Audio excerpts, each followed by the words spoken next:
Hi there, and welcome to The Daily Gardener, an almanac of garden history, literature, and small botanical joys.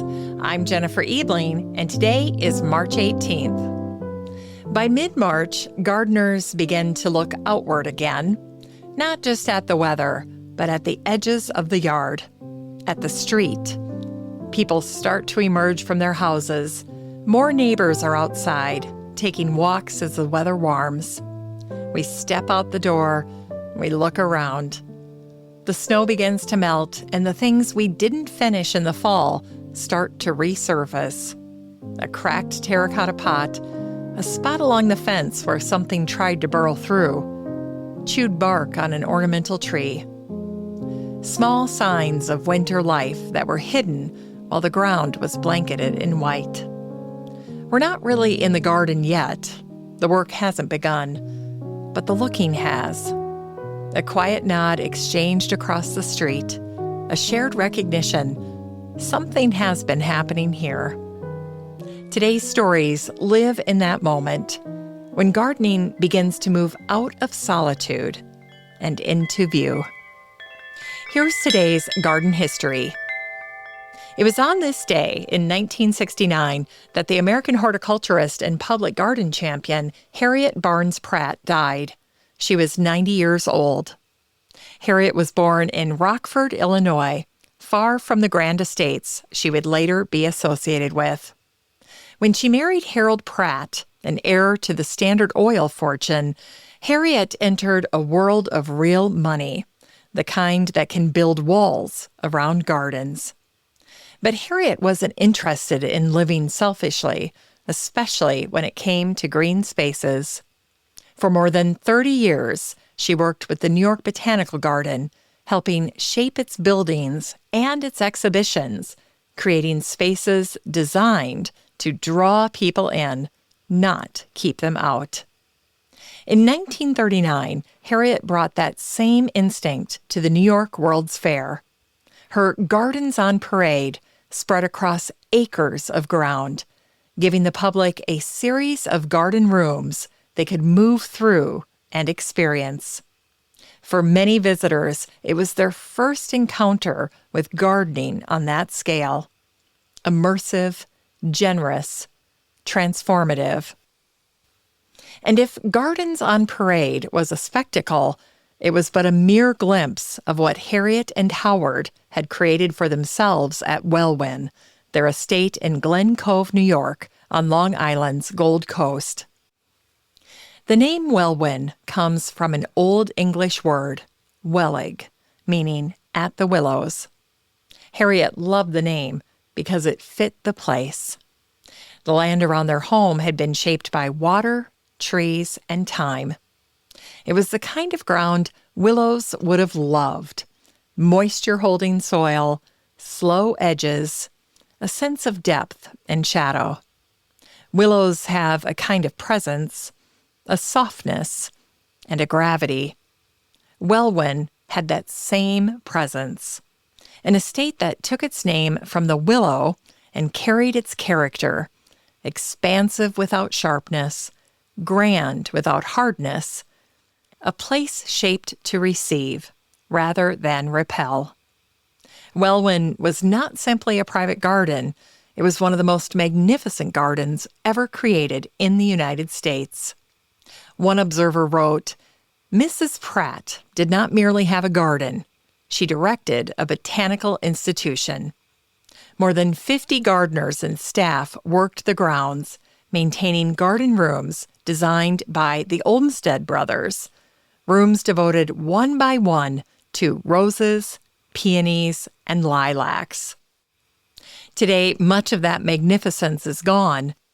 The rose garden is lost. The greenhouses fell silent.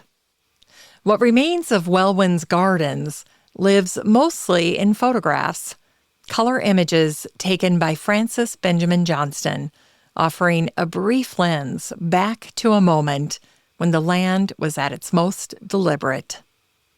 After Harriet's death, Welwyn did not pass into private hands.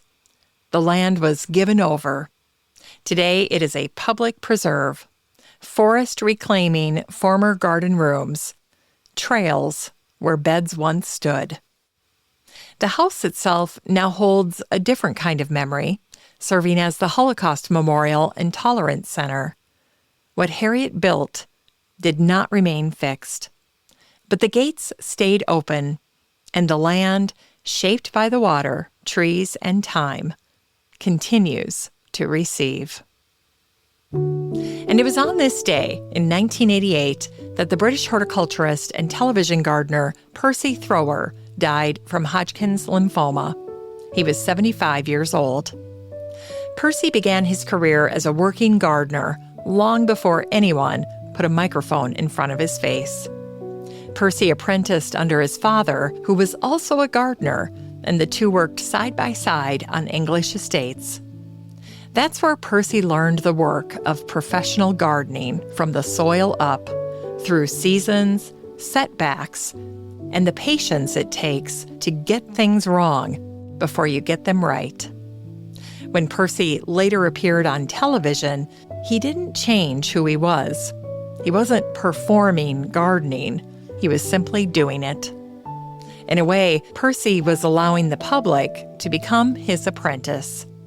On British programs like Gardening Club and later Gardener's World, Percy arrived dressed much as he always did, a shirt and tie, sometimes a pipe in hand. There was nothing casual about it. It wasn't stiffness. It was professionalism.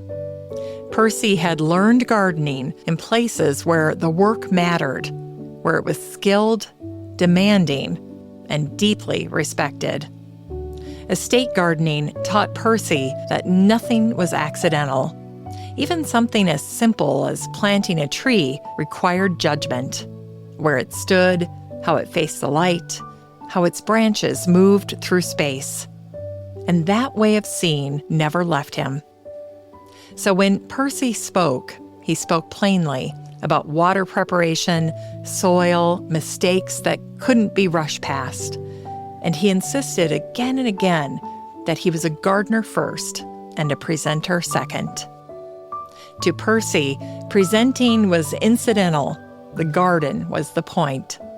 He didn't simplify the work. He didn't talk down. He didn't pretend it was easy. He trusted his audience of gardeners to stay with it, to try, to fail, to adjust, and then to return. Through television, radio, and books, Percy reached millions, not by elevating himself, but by standing alongside gardeners. Percy brought extraordinary garden experience into ordinary lives without letting it go to his head.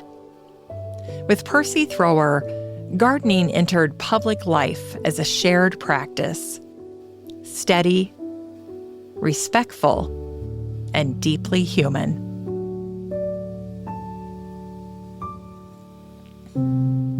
In today's Unearthed Words, we hear a short letter published in Gardening World Illustrated on this day, March 18th in 1906.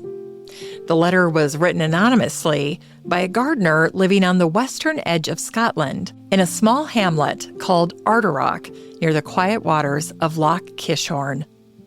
The letter describes one of the earliest signs of spring in the garden. Not a bloom, but the careful watching of a bird beginning to build its nest. The letter begins this way. On March 18th, a blackbird entered our greenhouse by the ventilator in quest of a place to build its nest. After a few inquiring tuk-tuks, it found a suitable place in the center of a Himalayan rhododendron growing in a flower pot. The letter goes on to follow the work closely, the gathering of roots and ferns, the careful shaping from the inside, mud-pressed and beaten smooth with the breast and wings. The writer even included a photograph. The blackbird settled into the finished nest, waiting. The letter ends this way.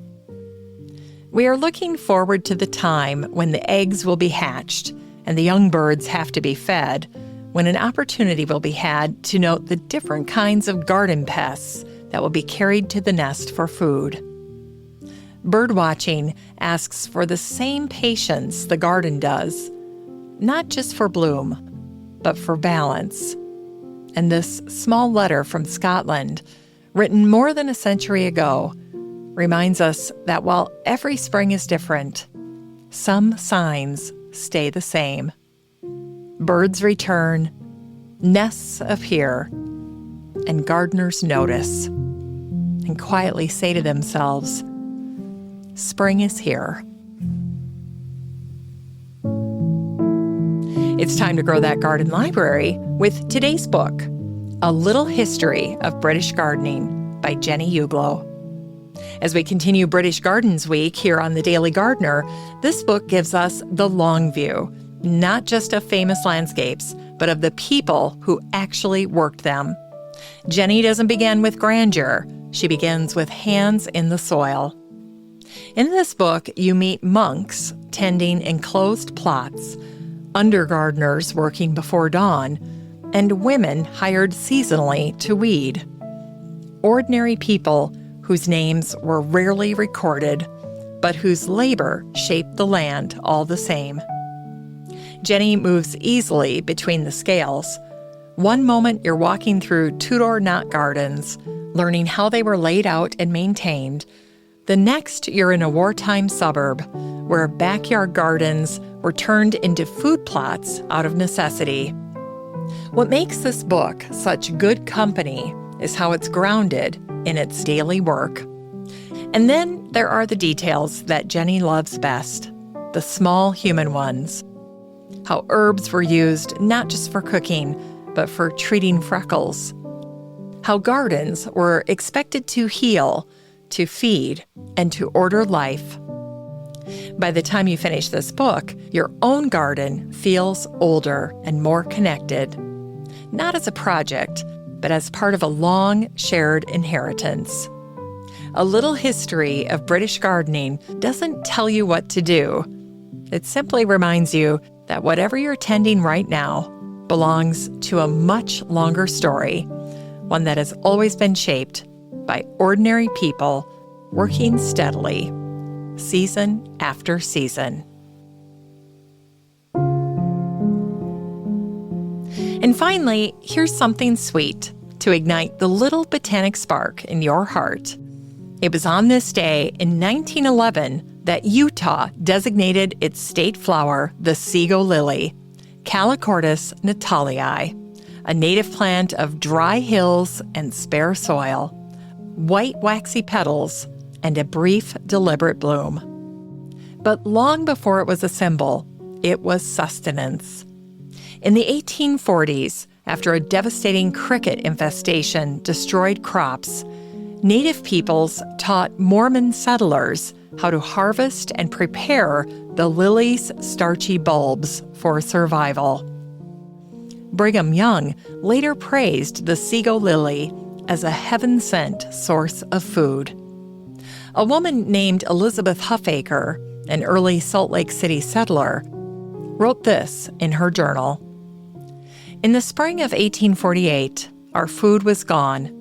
My husband had killed some wild game, and by means of salt brought from the lake, I was able to dry and preserve enough to keep us from starving. Along the month of April, we noticed all the foothills were in glorious flower garden. The snow had gone, the ground was warm. We dug thousands of Sego roots, for we had heard that the Indians had lived on them for weeks and months. We relished them and carried them home in bucketfuls. How the children feasted on them, particularly when they were dried, for they tasted like butternuts. Those who survived that season came to call themselves bulb eaters, a name that carried quietly a marker of having endured something others could not have imagined. Imagine that scene. Hungry families standing on a hillside, flowers everywhere. The ground finally soft enough to dig, and children eating their fill. The Sego lily wasn't just a flower. It was an answer hidden in plain sight and more than a century later, it is still honored as the state flower of Utah, carrying the memory of a season when survival bloomed. As we close the show today, remember, gardens have always been places where people learn to notice not just what grows, but what endures.